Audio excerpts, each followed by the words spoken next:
Hello learner, I am Konu Naik. Welcome to my channel KN Classes. So friends, today in this video we will discuss about the applications of normal probability curve. In normal probability curve there is one application that is overlapping. तो इस video में हम overlapping applications के बारे में discuss करेंगे. तो friends, जब भी आपका नेट एग्जाम में कोई भी एनपीसी का रिलेटेड प्रॉब्लम आ जाए तो पहले आप सोचते हैं कि तो ये टेबल वैल्यू कहाँ से आएगा सॉल्यूशन निकालने के लिए. तो हम इस वीडियो में वो बिना टेबल यूज करके टेबल वैल्यू निकालेंगे, वो सीखेंगे. तो लेट्स स्टार्ट.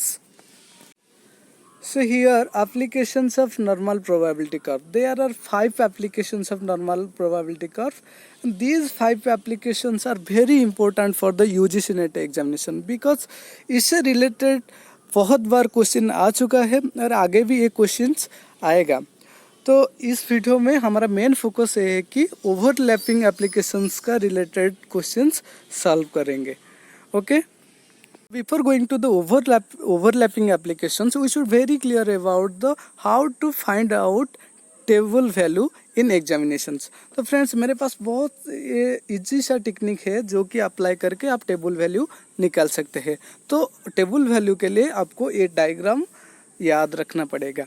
देखिए यहाँ से जब भी अभी तक जो भी क्वेश्चन आए हैं उसी में से आपको स्टैंडर्ड डिविएशन 1 का टेबल वैल्यू चाहिए होता है. तो हियर स्टैंडर्ड डिविएशन 1 का टेबल वैल्यू हो जाएगा 34.13.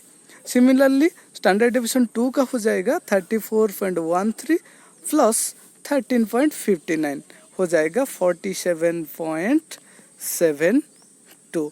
तो हियर अब अगर आपको डाउट हो रहा है तो जाके स्टैटिस्टिक्स का कोई भी बुक्स लाके चेक कीजिए, टेबल वैल्यू आपको यही ही मिलेंगे. तो ये है टेक्निक जिसको यूज करके आप टेबल वैल्यू निकाल सकते हैं. Okay. Now comes to the overlapping related questions. Here a researcher gives 2 tests, one in English language and another in mathematics, and here n is 100 and in English mean is 50 and standard deviation is 10. In mathematics mean is 60 and standard deviation 12.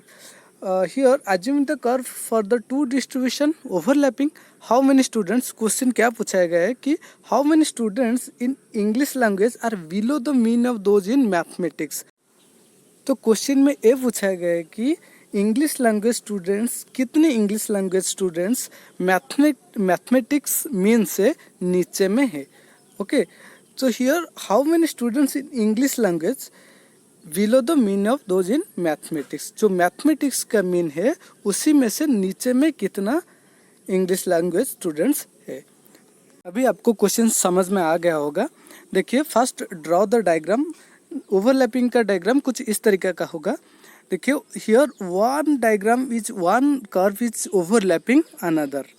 Okay.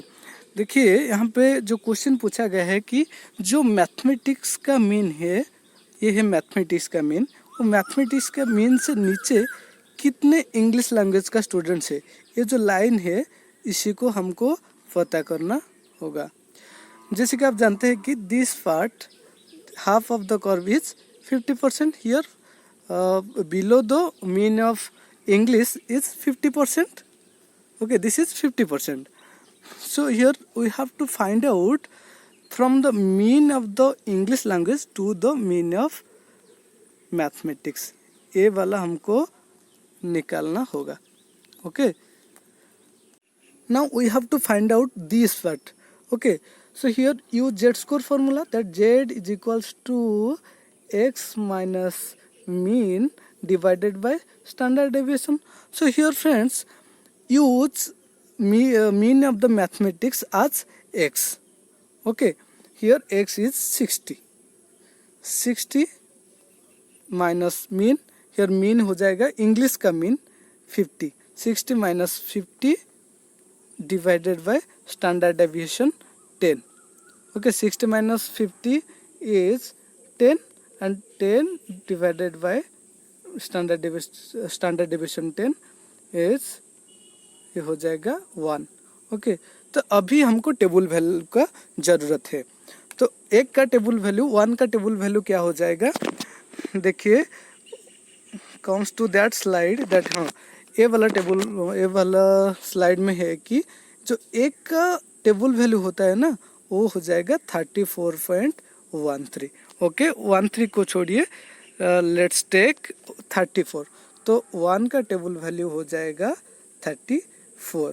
It means हमारा जो a part from the mean of the English to the mean of the mathematics, a part हो जाएगा 34%।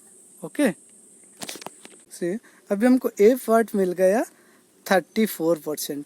Okay, तो from the mean of the English language to the mean of the mathematics ये हो गया 34%। तो as you know that this part the below the mean of the English is 50%। अभी हमको ये टोटल का पता करना है। तो if this part is 50 below the mean of English is 50 and हमको जो मिला यहाँ ए part from the mean of the English to mean of the mathematics जो मिला 34। so here 50 plus 34 is 84। so here the answer is 84।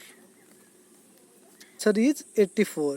it means 84 students in English language are below the mean of those mathematics।